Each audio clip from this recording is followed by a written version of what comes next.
Bonjour, bienvenue à tous, c'est la matinale, voici le sommet. La poursuite du mouvement de grève est encore d'actualité chez certaines organisations syndicales, ceci malgré le mot d'ordre de la CSA Bénin, la CGTB et la CESUB. Noël Chadaré de la COSI Bénin nous explique les motivations d'une telle décision par téléphone dans cette matinale. Les candidats des établissements privés de Parakou sont en examen blanc depuis la matinée d'hier. Le lancement officiel a été effectué par le directeur départemental de l'enseignement maternel et primaire. Contrairement aux écoles privées de Parakou, les écoles de la commune de Niki sont hermétiquement fermées pour cause de grève. Vous aurez le constat de Clovis Prissafoupou dans cette édition. Voilà pour le sommaire.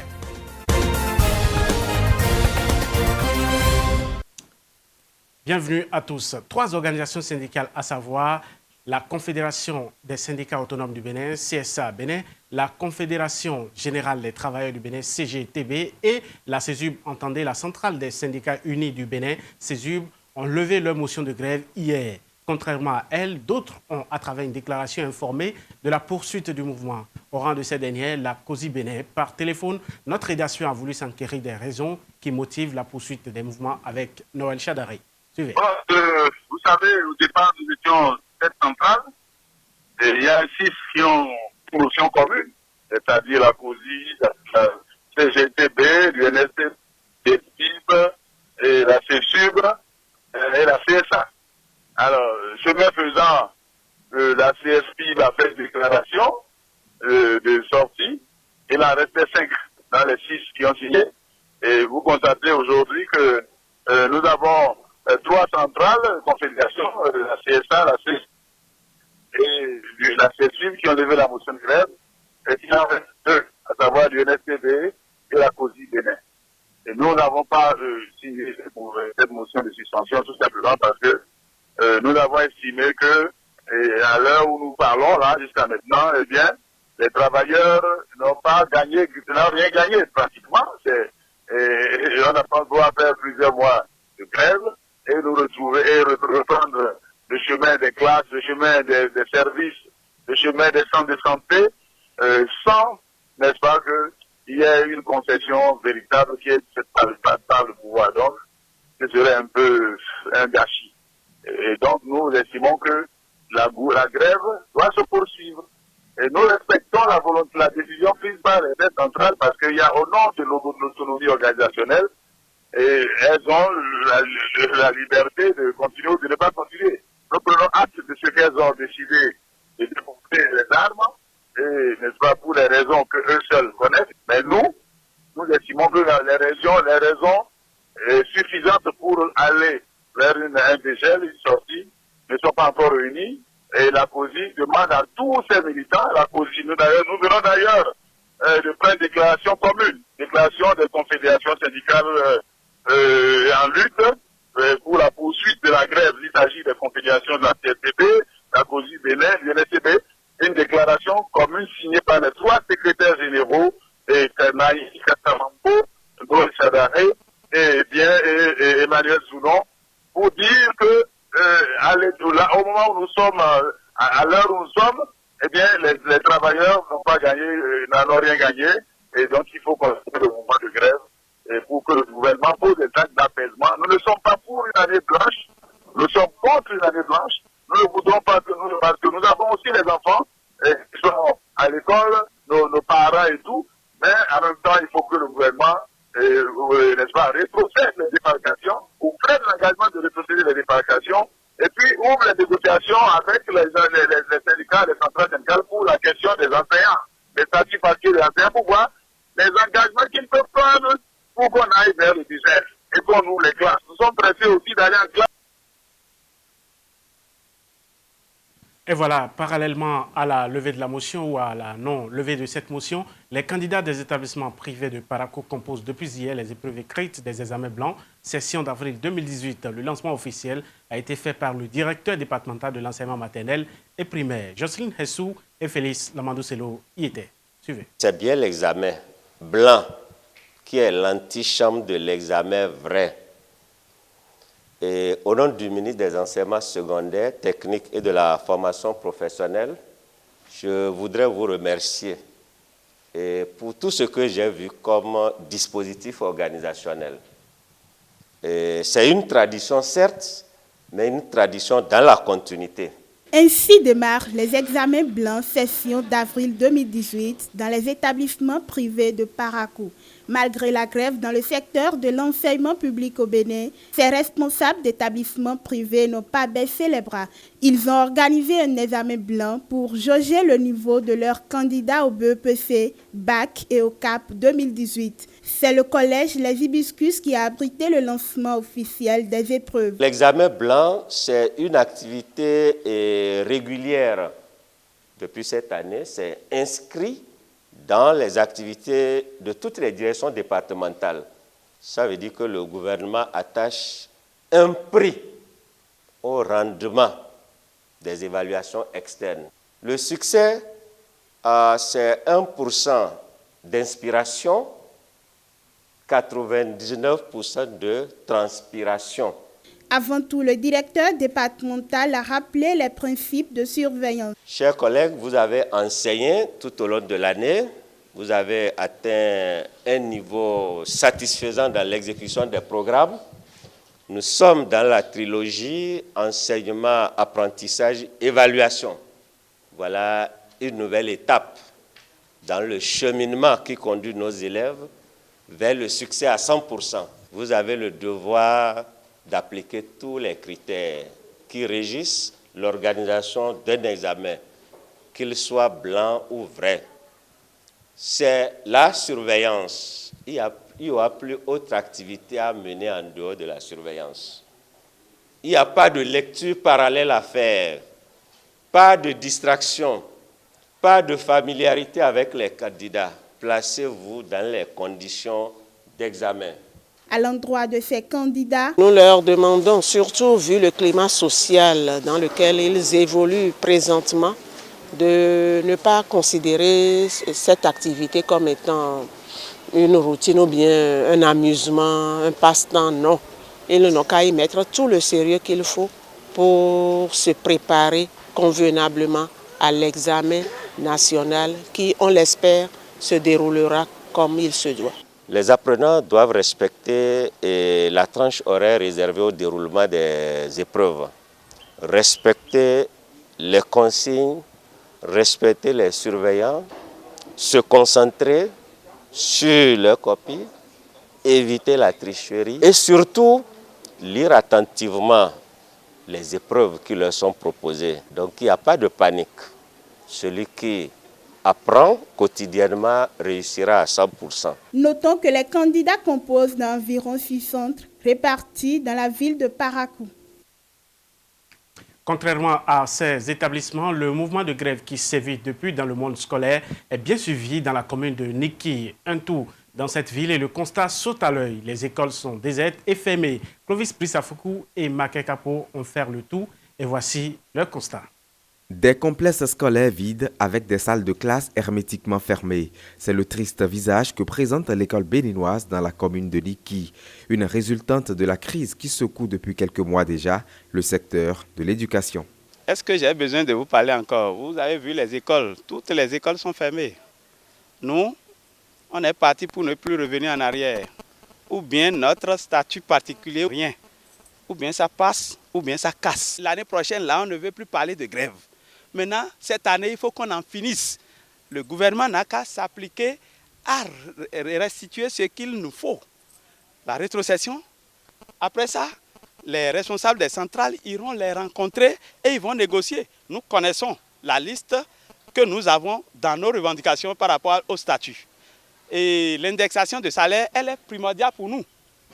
Après ça, par rapport aux indemnités, on peut voir maintenant si dans les indemnités, c'est 1, c'est 2, c'est 3, qu'ils peuvent régler, je devrais dire une quoi, qu'ils pouvaient régler, nous allons nous entendre. Nous sommes tous des Béninois. Il ne faut pas que certains se prennent pour les patriotes en vendant les autres qui les ont formés. D'abord, nous suivons la motion du Front. Et cette motion est de 96 heures. Et tous les lundis, on fait des AG. Ça veut dire que je suis sérieusement la motion du Front. Et si vous allez dans l'école, l'école est hermétiquement fermée pour revendiquer nos droits que l'État béninois refuse de nous accorder. Voilà. Dans ce bras de fer qui oppose gouvernement et syndicats, ce sont les enfants qui en pâtissent. Pour que l'école s'ouvre à nouveau, la solution serait dans les mains du gouvernement. Pour que l'école s'ouvre, d'abord il faut la rétrocession. Et après la rétrocession, on doit maintenant s'asseoir et parler de ce qui nous a amenés en grève. C'est-à-dire les statuts particuliers et ce qui suit. Aujourd'hui, c'est le gouvernement qui veut jouer le jeu. S'il veut, année serait blanche. S'il veut, année serait comme on le pense et on va aller à l'école. Que le gouvernement nous donne ce qu'il avait promis et les années qui vont venir là, on ne va plus parler de grève. Même les parents en sont conscients. Eux-mêmes disent, si vous ne trouvez pas ce que vous cherchez et que vous reprenez, ça fait tant pis pour vous. On ne veut plus vous voir aller en grève l'année prochaine. Et quel enseignant va accepter vivre dans la pauvreté du début jusqu'à la fin de sa carrière? Moi qui vous parle ici, je sais combien d'années de service j'ai déjà fait. Et je sais ce que j'ai vécu. Ceux qui, de ma promotion à l'école, qui ont choisi d'autres branches, je sais ce qu'ils ont déjà réalisé aujourd'hui. Moi, là où je suis incapable de payer régulièrement la scolarité de mes enfants à l'université. Tout juste parce que je suis enseignant. C'est un crime d'être enseignant, je veux le savoir. La satisfaction de nos revendications, c'est très clair sur la motion du front. Tout est clair. 4 choses qu'on demande à l'État. Régulariser la situation administrative de ceux-là qu'on n'a pas encore reversés. Satisfaire les statuts particuliers qu'on a obtenus sur une lutte sous l'ancien régime qui a finalement, à la porte de sortie, a fini par signer ces statuts particuliers. On ne demande que l'application de quelques points, arrêtés d'application là, et puis le problème est réglé. En attendant que le problème ne soit réglé, les écoles resteront encore fermées et ces âmes innocentes toujours privées de leur droit à l'éducation.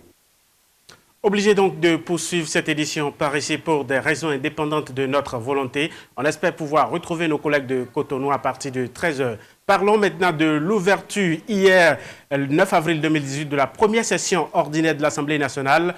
Pour l'année 2018, une cinquantaine de dossiers étaient inscrits à l'ordre du jour de cette session qui se tient à 1 an des prochaines élections législatives. Maître Adrien Mbedi a présidé la cérémonie officielle d'ouverture de la session qui a vu la présence des présidents de l'Assemblée nationale du Togo, du Niger et du Burkina Faso. Reportage Peko Mame Aladaye et Lazare Honza. Les tests de la République ont voulu que ce soit ainsi et la tradition a été une fois encore respectée en cette matinée du lundi 9 avril 2018. Tapis rouge, honneur militaire, cérémonie solennelle d'ouverture de cette session ordinaire de l'Assemblée nationale, la première pour l'année 2018 qui voit 3 hôtes de marque, les présidents de l'Assemblée nationale du Togo, du Niger et du Burkina Faso. Acte premier, présentation des civilités par le président de l'Assemblée nationale du Bénin. Je vous remercie tous et toutes d'avoir compris la portée de la manifestation en prenant sur votre temps et sur vos occupations pour nous honorer de votre présence. À tour de rôle, les présidents de l'Assemblée nationale du Burkina Faso, Alassane Sakandé, du Niger, Ousseini Tini, et du Togo, Daman Dramani, ont délivré chacun un message face à la représentation nationale. Des messages qui relèvent l'image du pays démocratique du Bénin et qui mettent sur le tapis des questions sous-régionales préoccupantes de l'heure. Le terrorisme, le développement de nos États, la coopération parlementaire et j'en oublie. Suivra le protocole normal d'ouverture d'une session parlementaire. 117 députés ont répondu présents et le président du Parlement béninois peut décliner les préoccupations essentielles d'une session qui a à son ordre du jour une cinquantaine de dossiers. Ouverte pour se pencher essentiellement sur les dossiers qui engagent l'avenir de notre démocratie, tels que la réforme du système partisan, le code électoral, la représentation des femmes au Parlement, le code pénal et quelques autres qui nécessitent sérénité et clairvoyance. Voici que nous devrons siéger dans un climat de tension et de contestation politique virulente. Maître Adrien Mbedi a donc appelé à la sérénité au cours des travaux afin que les débats ne tournent à des incidents regrettables. Dans un Parlement, tout peut se dire, tout, sauf à respecter l'autre, sauf à respecter les institutions, sauf à éviter que les injures ne fusent, que les coups de poing ne pleuvent ou que les chaises ne voltigent. Les relations entre la Cour constitutionnelle et le Parlement ont connu autrefois des frictions et le président de l'Assemblée nationale a également appelé à la sagesse. La Constitution est la clé de voûte, la loi fondamentale de notre pays. Nul n'est au-dessus d'elle. Le juge constitutionnel est chargé de veiller à son respect. Certes, nous découvrons qu'à l'occasion de son office, il peut même écarter une loi, tenir en échec le règlement intérieur, se substituer à la Constitution elle-même en interprétant.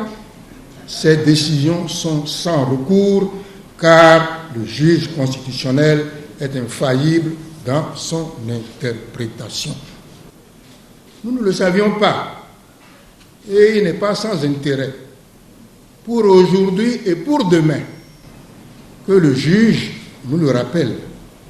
Je nous exhorte donc à nous exécuter sans débat. La guerre des institutions n'aura pas lieu ici.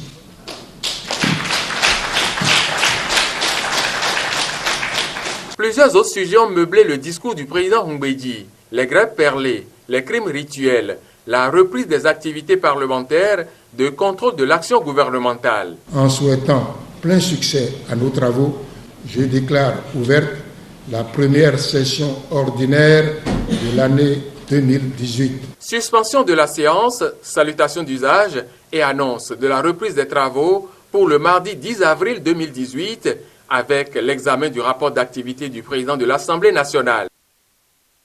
Parlons toujours de l'ouverture de cette session ordinaire pour dire que les trois hôtes de marque de la cérémonie solennelle d'ouverture étaient également au pupitre pour livrer des messages face à la représentation nationale. La question du terrorisme, de la coopération parlementaire et du développement économique de la sous-région sont entre autres sujets au cœur des propos tenus. Suivez les portions de discours retenus par Peko Mamer Aladaye et Lazare Ronza. L'ouverture de la présente session parlementaire intervient dans un contexte sous-régional dominé à la fois par les questions sécuritaires et les défis liés au développement. En effet, aux effets néfastes de la dure et inique loi de la globalisation sont venus s'ajouter les méfaits du terrorisme qui enrayent nos efforts de développement. Face à ces deux épreuves qui menacent nos économies, déjà fragiles, et mettent à mal la stabilité de la sous-région, la meilleure réponse réside dans la mutualisation de nos actions. N'est-ce pas ce que nous a enseigné le roi Gezo Dabomé quand il a dit « Si tous les fils du royaume venaient par leur main assemblée boucher les trous de la jarre, le pays serait sauvé. » La jarre ouest africaine est touchée. Alors, à travers l'UEMOA, la CEDEAO et la force conjointe G5 Sahel, défendons-la. Je ne doute pas un seul instant que cet impératif est celui du président Patrice Talon. Je ne doute pas un seul instant que cet impératif est celui de la représentation nationale. Je ne doute pas un seul instant que cet impératif est celui de l'ensemble de la classe politique béninoise. Qu'il est plus qu'urgent d'améliorer le fonctionnement de nos organisations parlementaires communes, comme le comité interparlementaire de l'UMOA, le Parlement de la CEDEAO, l'Assemblée parlementaire de la francophonie, l'Union des parlements africains. Je voudrais également solliciter votre actif appui pour renforcer les relations entre nos deux assemblées, afin que la diplomatie des peuples contribue à vivifier la diplomatie des gouvernements. À cet égard, je vous prie d'être mon interprète auprès de son Excellence M. Patrice Talon pour lui transmettre l'estime et l'aimable salut de son frère et ami, le président Issoufou Mahamadou. S'agissant des relations entre nos deux pays, je pense que c'est le lieu de remercier chaleureusement le Bénin pour toutes les facilités d'accueil qui sont faites à nos nombreux compatriotes qui vivent en parfaite symbiose avec leurs frères béninois au port de Cotonou, dans les marchés, dans les quartiers des villes et villages de votre beau pays. En matière de relations économiques, je voudrais pouvoir compter sur votre appui et la diligence de votre représentation nationale afin que le processus de prolongement de la ligne ferroviaire de Parakou à Niamey ne connaisse plus de retard. De même, en rapport avec nos instances consulaires, je voudrais pouvoir compter sur vous pour que le corridor Bénin-Niger soit débarrassé de toutes les entraves qui retardent le transit des biens et marchandises vers mon pays. Un bilan objectif nous oblige à reconnaître que beaucoup reste encore à faire en raison des nombreux écueils qui continuent de freiner notre élan commun vers une véritable intégration de nos peuples et pays respectifs. J'avais suggéré que nous réinventions ou dépoussiérions notre coopération parlementaire afin que celle-ci serve à faire tomber les digues des hésitations, les murs des forteresses de repli sur soi, afin que nous puissions donner et recevoir les uns des autres, ouvrant ainsi des signaux d'une coopération plus dynamique et plus fructueuse pour nos États. Voilà, c'est sur cet élément que nous mettons un thème à cette matinale. Le prochain rendez-vous, c'est à 13h avec Inès Ignon Mitosso. D'ici là, portez-vous bien.